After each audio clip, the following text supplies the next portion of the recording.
All right, so here we are at 58 Victoria Street, Brantford, Ontario. So they boarded this. I don't know why, but he got the guy to go and pre-fill it. Didn't really help much because I like the taping mud to be able to sink into the joint for it to be able to shrink in. So it's a little bit easier to coat on the first coat. So that's okay. I'll have to build it up just a little bit more because the taping is going to be sitting on top of the sheetrock that he filled it with. So that's okay. I'm a taper, I'm a plasterman. I know how to deal with this, you know. I will still make it a perfect job. So, but at least they staggered the joints, which is great. I'm happy about that. The guy did an okay job on the screws. Looks like he's done screws for somebody before. So here we are starting to put the tapes on it anyways, getting it all taped. I just slapped them on and I realized, hey, I should do a video of before my first coat, and then you'll see the big difference. Because I never do the video really before. I kind of do the video after I've already done some work. Like gotten all the tapes on in the first coat. So let's show you what it all looks like and what I'm going to be doing here. So, got to put corner beads on there. Make them nice and straight and clean that all up and straighten it out. Build it up. I'm going to have to read that. It says something to do with plumbing. So, better not cover that just in case it's important for the plumber. Anyways. So at least they staggered the joints. They're a little rough joints, but that's okay. You know, still would have rather them not fill it first to allow my taping mud to be able to seep into the joint. I don't understand why, like a lot of new construction places, they force you to cut out your joints, your butt joints, and then fill them with sheetrock 90 first. And the reasoning and the method behind that is completely pointless. Because sheetrock 90 is made to expand. So once you fill it with sheetrock 90, that joint, before you put in the tapes on, you've already caused expansion. So now your tape is going to sit above the bevel, the standard drywall bevel that is on each sheet of board. And it's there for a reason, and that's for your tape to sink into with the regular taping mud. The yellow box with all the glue and stuff. So yeah, there's a little bit. It's all 9-foot ceilings, so it's not bad. Reach it nice and easily off the tall bench. I don't have a knife small enough for there, so I'm gonna have to figure something out. Even if I have to use my finger and then just stick the end of the sanding block in there and grind it out until it looks pretty. So corner bead there. So it's new ceiling basically to tie in old lath and plaster walls. So I'm gonna be skimming all of these walls out 3 times. And making them all look brand new, just like the brand new drywall once it's coated. So it's all gonna look the exact same, right? That's the whole idea of a job like this, is to make everything look the exact same. So like, why put new drywall on half of it and then have the other half looking old, right? So that's my job here, is to, you can see up there's a big gap in the corner. It's kind of nice he did fill that one, but anyways, I would have rather done it myself. I would have done it a little bit differently, but that's okay. I'll have to get up there and grind some chunks and some lips out before I can put tapes up there.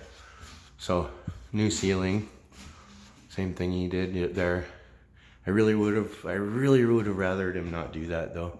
I really like the taping mud to be able to seep into the joint. It's very important for a really good job and to make things go easy and smooth. So you can see it's pretty crooked there and stuff. By the end of the job, that's all going to be straightened right out. It's going to look brand new. You're not going to see any of this blotchiness. It's all just going to be one fresh, clean mud surface all the way down to the trim, all around the plugs. This whole wall needs to be loaded up with sheetrock or Durabond, whatever fast setting hardening mud you have to use for the first coat, and then I'll skim it again with regular drywall finishing compound over top 3 more times. So it's actually getting 4 coats plus tape. So things like this, I'm gonna have to tape that, tape in the angles, you know, and then after the 4 coats this wall's gonna get, it's gonna get one really good straight coat with a 6-inch knife in the angles all the way around. And it's gonna make it perfectly square and brand new looking. So I'm very particular about the way I do my stuff. I didn't do this. If I did it, it would pretty much look finish coated already, but here you can tell that the guy went sideways putting the mud on. When you coat corner beads, you do not go sideways. You go up and down and you leave a build up so you have something to sand off. Here, if I was to take a trowel to that, you would see a big dip. But the way that I coat it, if you were to take a trowel to it, it would be sitting perfectly flush on the first coat. So I don't even know how many coats he did there, but you can definitely see that he's coated sideways on these. You do not coat corner beads sideways. You coat them up and down. And the angles for taping, that's really, really thick mud on there. I'm gonna have to grind it all down before I can coat it. So anyways, yeah, I'm gonna have to grind all this stuff down and recoat it and straighten it out, make it the way it's supposed to be. You know, butt joint here, there's still tapes showing through everywhere. If I first coated that, there would be no tape showing through. So that's the difference between a professional and somebody that's non-professional, right? There's a big difference. A lot of people think it's just as easy as throwing the mud on the walls and sanding it out, and it just sands out smooth. It doesn't work that way. You gotta straighten, you gotta flatten, and then you gotta feather and smooth. So yeah, so it's new drywall, new drywall, new drywall, new drywall, old wall, gonna be skimmed all the way down, the whole thing. Gonna be brand new. And then we got another skim wall in here, which, you know, I guess he filled up that big joint a little bit, but I would have rather he didn't, because he used regular mud, and I would rather use just straight fast harding mud like Durabond or sheetrock on a big patch like that for the first coat. So I'm still gonna go over the whole wall with straight Durabond for the first coat. I'll tape in around these just to clean them up and make them easier to coat all the way around them. I'll put a piece of tape, flat tape all the way around. Just make it so much easier to run my knife around, smoother. So same thing in here. That's just the corner angles taped by the other guy there. Way too thick.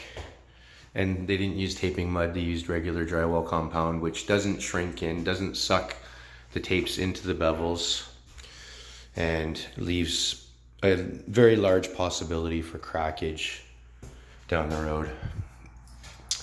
Because regular finishing drywall mud does not have any glue in it. It's meant to stay the same as what you put it on and expand if anything. Whereas taping mud for putting tapes on has a very high amount of glue in it, and it's made to shrink, to suck into the bevels. So there's less having to build up on the first coat just to bury the tape. So anyways, in here, it all needs to be skimmed out too, but it'll be a quick, probably 3 coats in here because it is a closet. I'm not gonna go super, super crazy, but I will make it look brand new. So that's it, there's the job. Got this ceiling here, it's a weird bend in the wall there that looks really ugly. I'm gonna straighten all that out and make it a lot straighter. Up there I gotta pre-fill all that. I'm kinda glad he didn't do that. So that's good. I'm gonna pre-fill it in such a way that it's indented. So that way when I put my tape on, it sits indented, and then I have something to fill with the regular finishing compound. Easier to sand in the end. And I'm glad he didn't pre-fill the joints in here too. So that's how I like the joints to be when I show up to tape. So that way, when I slap the tapes up there, the glue in the mud sucks it into that little gap, those gaps. And the bevel, you can see the little bevel. It starts there and it ends right there. That's an indented bevel about 1/8 of an inch, and that's just the right thickness for the tape to sit just below the drywall. So that way when you first coat, there's less buildup to have to do. So that's a double joint. I'll tape that joint and then angle tape it right into it. And that joint will probably fill out right in the angle. Probably won't have to coat it out like a butt joint. So here they're gonna have to board that wall right over because it's all wallpaper. If I coat it, it's just gonna bubble everywhere. Take that quarter round off. So I got enough to keep me going for right now in here. Big walls to tape and skim. Let's get them all taped. I gotta wipe these tapes now.